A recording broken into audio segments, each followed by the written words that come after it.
As Halloween emerges on the island of Sodor, all of the island's residents, including the engines, were excited to celebrate the spooky season. Children were walking around dressed in silly or even scary costumes, going door to door, saying trick or treat, all the while collecting as much candy as they could carry in large brown bags. Stations were being fitted head to toe with spooky decorations, while engines tell stories of mystical tales, rumors, and every engine's favorite kind of story during this holiday season. Ghost stories. The engines of Sodor have had their fair share of ghost stories, and even terrifying encounters from time to time. Our story begins during Halloween night in 1955, at the sheds near the Farquhar branch line. Thomas, Percy, and an engine from the Sodor Ironworks named Victoria came to help with an overload of cargo.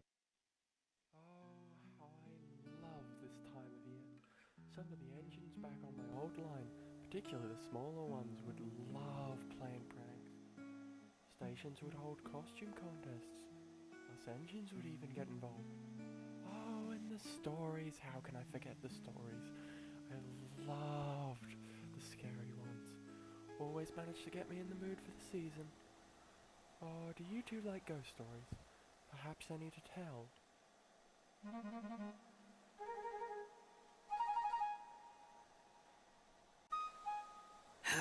Percy, I swear, if you tell that silly little story, I'll bash your smoke box wide open. I've got a story to tell. You have got to be kidding me. Victoria became confused about the dilemma between the two engines. What's the problem? Haven't seen Thomas like this in a while.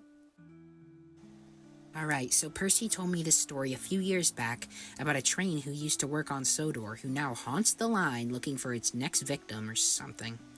Then later at night, he ran into a carton of lime that was stranded on the tracks back at the Crow's farming crossing, making him look like a ghost, so he convinced his crew and Toby to play a prank on me and make me scared, but he failed. That's not how I remember it going. I remember scaring you so badly that you slept inside the shed next to Farquhar Station. Fine, yes, I was scared, but I was young back then, and I'm more mature now. Well, do you mind telling the story, Percy? Sure, I'd be glad to tell the story of the ghost engine of Sodor. Fine, let's just try and get this done with before Tim shows up with the supplies for Elsbridge. And so, Percy began to retell the same story his driver had told him many years ago. And every year on the same day of the accident, he runs again, as a warning to others, plunging into the gap, shrieking like a lost soul. Well, that was an exciting story. No offense. Thomas, how were you afraid of that? It's not that I was scared. I was scared because Percy was pretending to be the ghost. Anybody would be scared at that. Well, I enjoyed the story, Percy. Do you know anything about the engine in it? Like its name, number, or class perhaps? Seems to ring a few bells. Sorry, but I don't know. I was never told, or was never said, what kind of engine he was. The engines were so busy chatting away, none of them noticed Edward slowly backing towards the shed. He was there to collect a goods train for a party that was being held by Sir Topham Hatt. Pardon my intrusion, but what kind of engine who was exactly? The three engines were delighted to see him. Oh, hi, Edward. Hi, Hey, Edward. Anyways, what are you three still doing up so late? Shouldn't you be asleep by now? Percy was just telling us a story. One his driver told him a few years back. Something about a so-called ghost engine of Sodor. Ooh, how fun! I do love a good ghost story from now and then. Percy, if you don't mind, would you please tell me the tale if I'm not too late? Not at all. And so, Percy told the story once more. And every year on the same day of the accident, he runs again, as a warning to others, plunging into the gap, shrieking like a lost soul. What a fascinating story. I do believe it does sound... It sounds very familiar.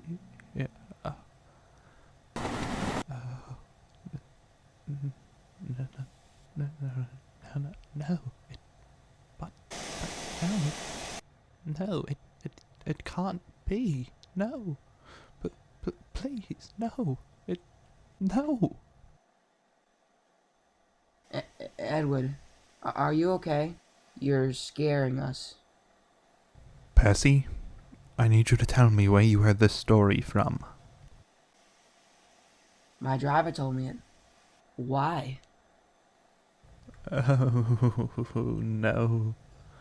I prayed for this day to never come, for me to never remember this. But that was no pretend story. This story happened for real many years ago. But either your driver told you the story incorrectly, or he didn't know it properly. Wait. You're telling us this story actually happened here on Sodor? That's right, Thomas. And, well, as a matter of fact, you may find this very intriguing, Thomas. How so? Because it severely involves your old owners, the LBSC. They play a very important part in the story. Well, it's about time I get this off my buffers. But don't say I didn't warn you about this story. The story does get pretty dark. Allow me to tell you all the tale, the tragic tale of Timothy, better yet known as the ghost engine of Sodor. Edward began to tell the actual story behind the ghost engine of Sodor. The year was 1913, and the LBSC needed an engine that could double as a shunter and a station pilot, or even as a goods and passenger engine to work on its railway. So the LBSC decided to create a prototype that would continue the E-class family, and soon began construction of the E2 class tank engine. The E2s worked well in Brighton, but later showed that they needed to stop and refill on water more frequently than other engines, which caused Timothy to be put up for trial in 1914.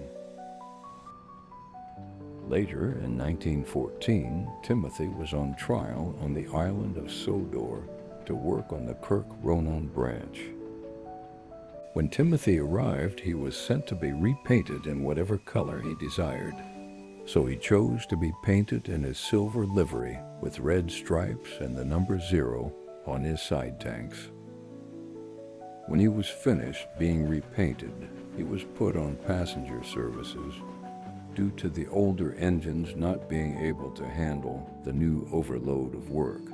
Unfortunately, Timothy didn't work correctly, with none of the drivers or firemen knowing how to properly operate an engine like him at the time, causing him to develop a reputation of being a lousy, unreliable, useless engine, which made him feel sad and alone.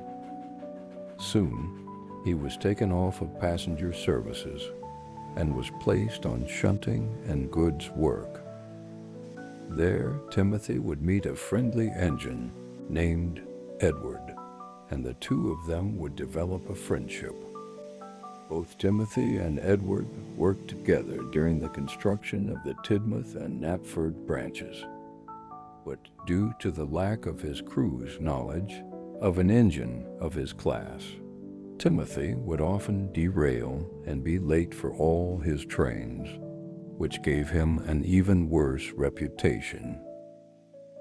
One day, while Timothy was being repaired after derailing again, his controller, who was always cheerful and understanding, approached him. He looked upset, but Timothy couldn't tell why. Good afternoon, Timothy. Hello, sir. What brings you here? Is there something you need from me? Unfortunately, yes. There is something that I need from you. To be more honest, Timothy, something I need done with you. Timothy was confused and needed clarification. What do you mean, sir? What I'm trying to say to you is, Timothy, you're being sold as scrap. And your last run will be on the night after your repairs are finished. Then you will be sold for scrap the following morning. Timothy was shocked. But sir, there has to be something that I can do.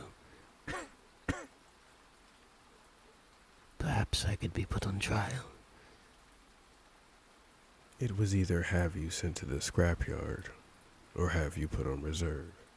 In case you haven't realized it, Timothy, it costs a lot to put an engine on reserve. And in your case, you've put up a lousy representation as one of my engines.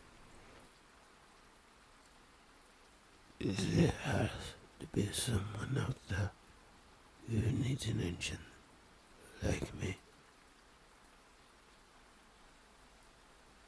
I will be on board your last train to say goodbye and to comfort you in your journey.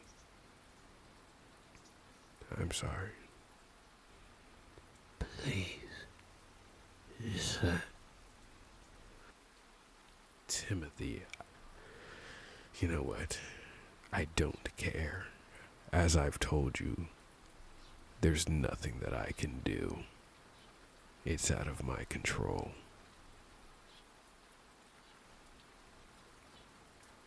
Good night, Timothy. The controller soon left, leaving Timothy to process the unfortunate news. He could only stare at his buffers, knowing his next train would be his last. No. Who decide my fate.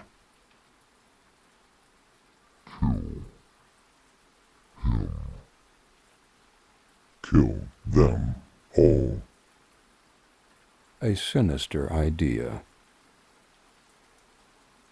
Soon filled Timothy's firebox.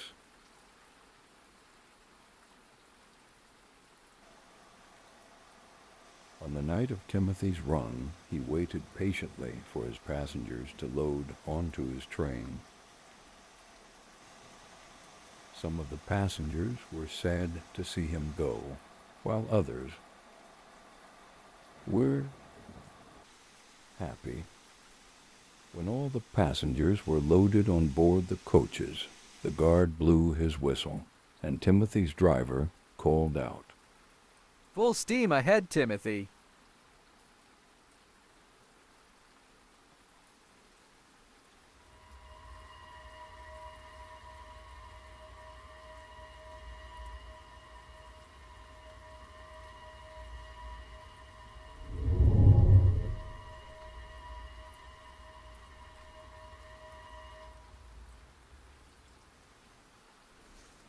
For the love of Christ.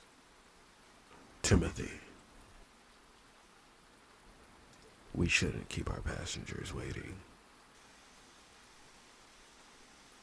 Now. Full steam ahead. But of course, full steam ahead.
On the tracks of Sodor's night, whispers howl beneath the light.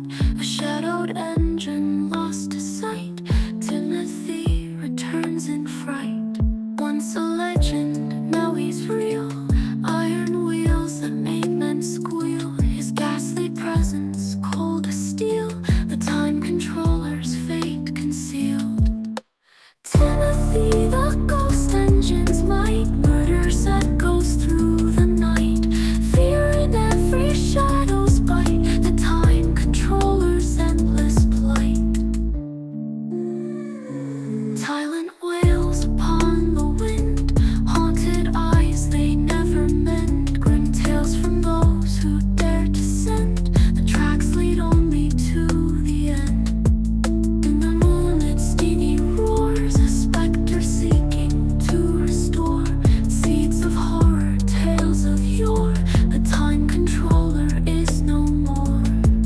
shadow